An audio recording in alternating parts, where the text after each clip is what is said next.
Now, my next guest is facing unimaginable devastation and losses as a result of those wildfires in Spokane.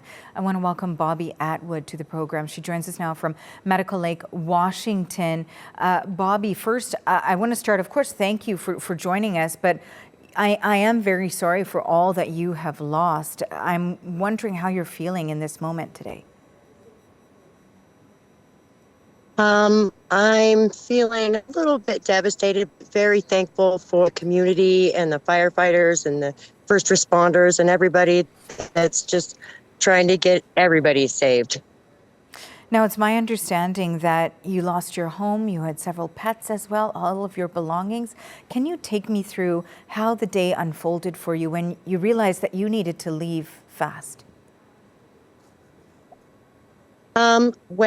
That early afternoon, I had gotten a text from my friend and neighbor telling me that somebody had started the road on fire. Oh my gosh, what are we going to do? I raced home from the Walmart, knowing that my daughter-in-law and my two young grandbabies were in their home that's on my property, and my son was at work. And so I raced home and kind of just went around everybody to get to the house and get Tiara and the grandbabies in a car and get them out of there. And then I stayed to try to get my pets out of there. I was able to get all the pets except for 4. And then during the fires, I stayed right there, just calling them.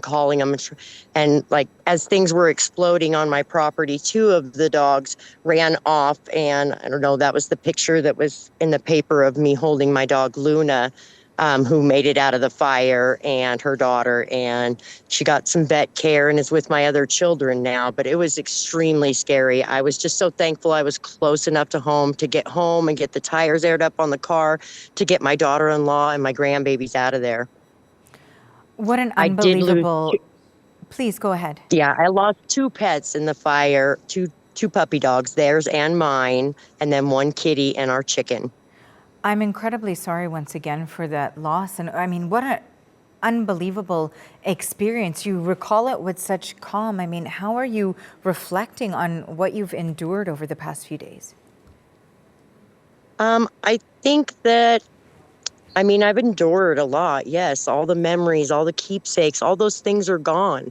But the most important part is that my grandbabies and my daughter-in-law, we made it out with our lives, and we can make new memories, and the strength in our community keeps me positive and strong. And I've rebuilt once, I can rebuild again.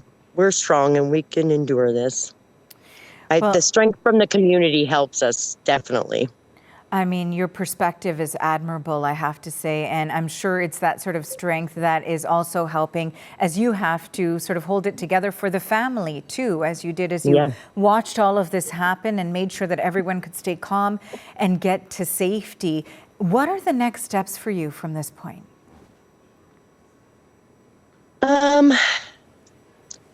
Try to get some funding. I was low income. We didn't have homeowners insurance or nothing like that. So my kids have gotten a GoFundMe started for them, and they're gonna work on getting themselves a new trailer. And I'm probably just gonna start cleaning up the property and try to get a new fresh start. How are you reacting to what you've heard so far from officials and, the potential cause of the wildfire? How do you process all of that information? Well, I was the first one to know about that information because my friend told me firsthand somebody just started a fire on the road, and that's what rushed me home.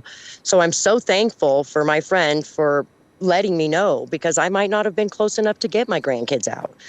By the time they got to me, had fire coming from the back of my property and up the front of my property at the exact same moment.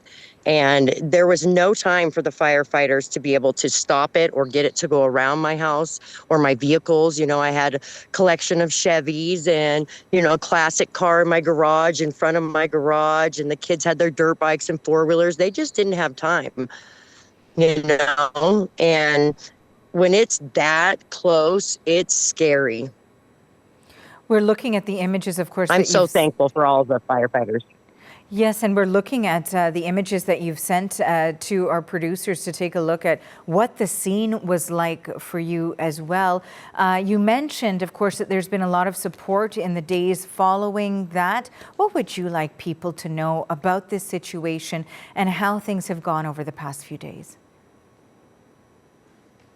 I think that if this person arsoned it, that we should have really tough punishment, considering this person already had previous records of violent things. And just stay strong. Remember, they're just memories and they're just belongings. We can all make new memories and get new belongings as long as we get out with our lives and our family is all together. Just bond together and stay strong, rebuild stronger. Well, again, you have an incredible perspective that you've been able to bring so many people who are dealing with a similar situation. So we thank you for your time today, Bobbie. Thank you. My heart goes out to all of us. That is Bobbie Atwood. Thank you for sharing my story. Thank you. That is Bobbie Atwood. She is a Spokane evacuee now in Medical Lake, Washington.